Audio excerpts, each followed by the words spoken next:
So today we have two versions of the same delicious sandwich. On my left we have the original Marco Pierre white recipe. This here is an anchovy, shallot and parsley sandwich. On my right we have my version of the same sandwich with a few little changes, a little twist that I came up with just because I love the original version. Me versus Marco, we'll see which you prefer. Let's do it. Right, so to start, for both of our two different versions of this lovely anchovy sandwich, we are going to want sourdough. So there we have it, some lovely, delicious sourdough bread. We're going to cut it on the diagonal so we've got bigger pieces. Let's do it. So we're going to make two different versions of this anchovy sandwich. So we're going to cut two equal sized pieces.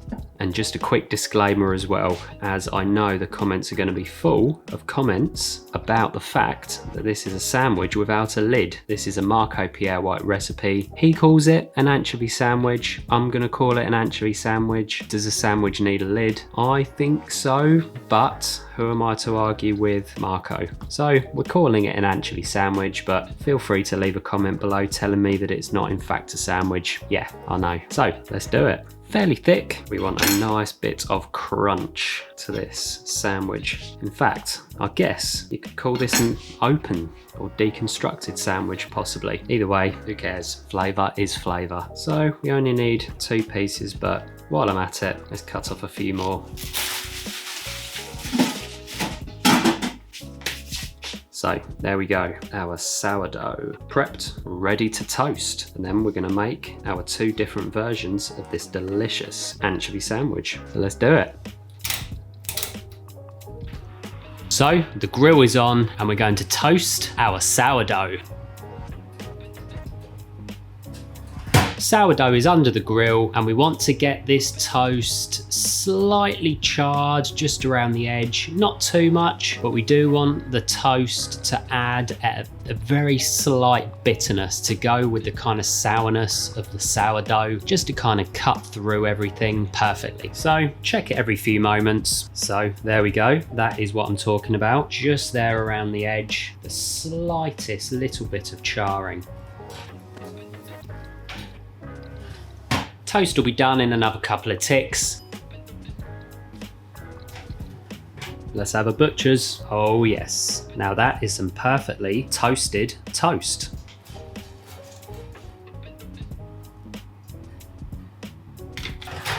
Always use a wire rack with your toast because we do not like a soggy bottom around here, mate. Perfect, job done. So these two sandwiches, both Marco Pierre White's original recipe and my slight variation, the one that I generally will make at home, are very similar. Largely, they're pretty much the same apart from a few differences that I've added to my version. We're gonna make both. It's for you to decide which one looks tastier, which one you're gonna try at home, but we're gonna basically prepare them side by side. The first thing, we want shallots. Shallots are one of the primary ingredients in both mine and Marco's version of this sandwich. So we're going to get those nicely diced, really nice and thin. Very simple.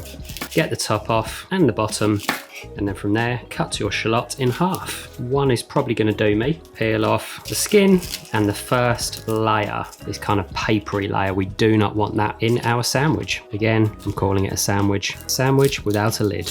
Two lovely shallots. And these are going to be prepped exactly the same way for both sandwiches. What we want to do is slice them really nice and thin. So take your time, take some care, and we want to get these nice and thin.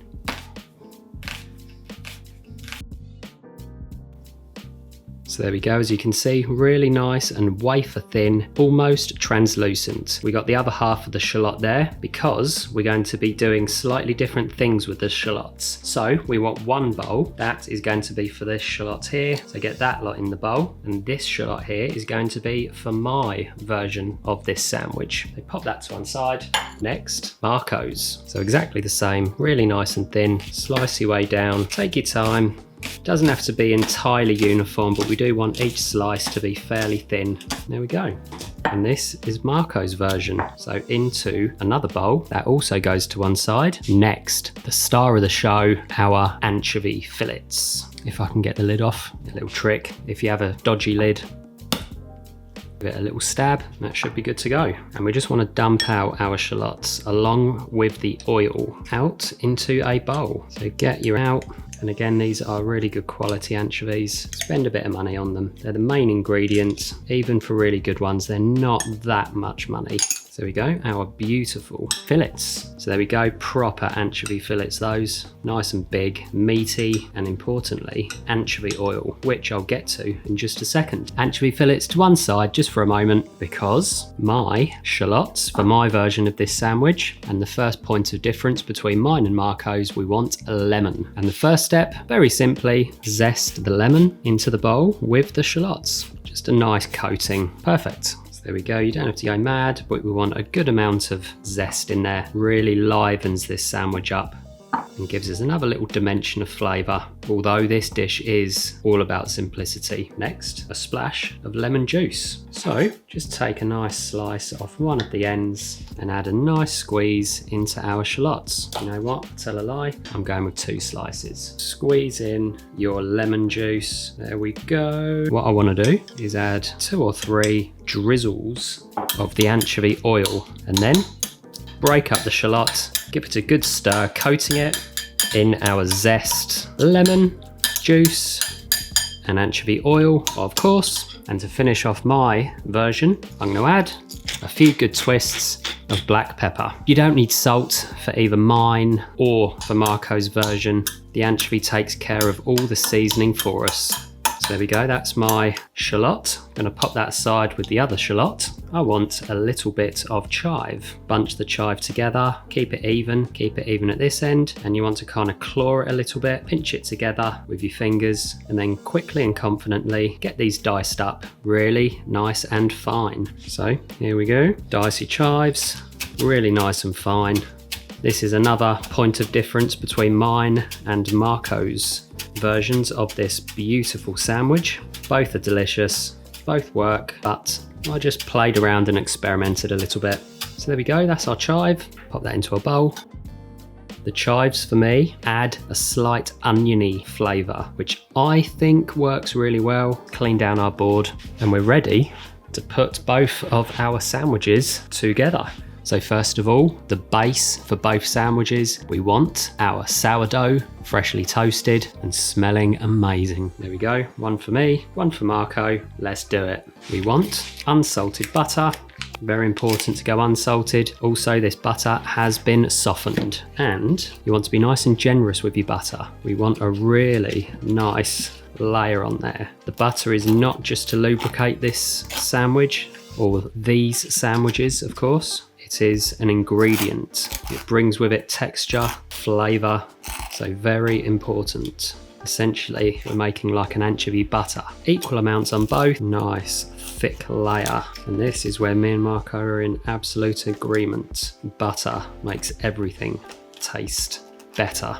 Do not be shy. But having said that, obviously, if you make this at home yourself, if there's any changes you want to make, go for it. Spread that butter evenly as well. We want every bite to be uniform and perfect. So there we go. Like I said, really nice, generous spreading of butter. Me, Marco and me. On to the anchovy. And so equal amounts of anchovy on each sandwich. You just want to drape those over. Don't squish them down or anything. Just let them fall wherever they fall. And don't be shy. This is an anchovy sandwich after all. It's not for everyone. Some people have a real problem with it. For me, you know, I love it. I absolutely love the stuff. One of my favourite ingredients for a pizza. So there we go. That's our anchovy on the sandwich, on the sandwiches. And again, that is a beautiful, thick, generous layer of anchovy. These are going to be delicious. So next, we're going to put together Marco's version, as that is far more simple. So Marco's shallots, completely undressed, raw, and we just want to scatter over our nice thin pieces of shallot here, there, and everywhere. And again, don't be shy. Put these little bits in the cracks and crevices left by the anchovy, and we're nearly there. We just want a little bit more. more. That is spot on. So for Marco's sandwich, you can see we've gone with about half the amount of shallot as we have anchovy, roughly speaking. And to finish this masterpiece of perfection, we want our parsley. And what I'm going to do is just take a few leaves, and we're not going to dice them. We're just going to gently tear them up a little bit, just kind of scatter them around, lay them on top. This can be a bit messy to eat, but don't worry. That is the classic Marco Pierre White recipe for what I believe is his favourite sandwich. Anchovy, shallot, parsley, 3 ingredients, super simple, but beautiful. Next, for mine. And so, you already know where mine differs. The main point of difference is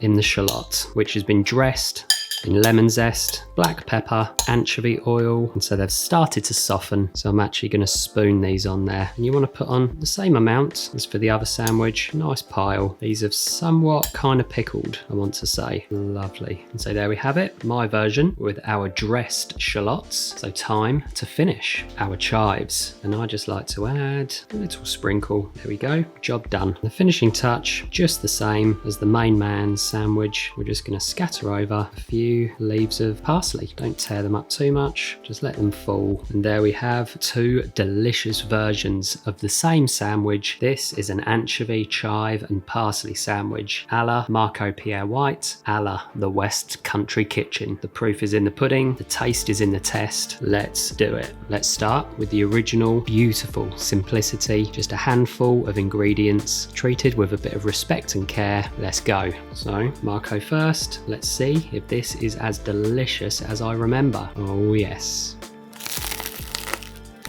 Outstanding, absolutely outstanding. What can I say? Beautiful richness from the butter, toast, a lovely bit of kind of heat and acidity from the shallot, a nice bit of saltiness from the anchovy, but that's a good quality anchovy, so it's meaty as well. A lovely taste of the sea. Parsley brings it all together, freshens it up. That is incredible. In fact, before I try mine, I'm going back for another bite. The epitome of simplicity. Amazing umami flavour as well. It has a hint of Marmite. That is perfection. And so, for my version, a la the West Country Kitchen, how did I do? Certainly looks a little bit more elaborate, and dare I say fancy. Are the extra ingredients necessary? Is it worth adding those extra ingredients? I'm not going to be able to improve on perfection, but could mine possibly be as good? We will see, guys. Let's do it. So, here we go. Both very good. So tasty. So tasty. I like the chive. I like the lemon. I like the slight oiliness to this one from the extra olive oil, the anchovy, infused olive oil, and I'm getting the black pepper. But do you know what? I'm going to say they're equal. At a push, personally, I lean more towards mine by the tiniest of fractions, but somehow that is perfect. Despite me preferring this one. I think in reality that one is better, Marco's original, but for me I like that little hit of lemon, that acidity and citrus kick along with the black pepper, but I think this is perfect. But to be sure, let's have another go on mine. I'm going to officially, in my opinion, declare this one a draw. Both are delicious. I would happily eat one or the other. Marco, you're a genius, and I am very happy with my little version. And so I'm going to polish both of these bad boys off. If you can do me a favour, like and subscribe, find the recipes for each on my website, thewckcountryKitchen.com, sign up to my weekly newsletter, link in the description below, and I will see you in the next video. Take care.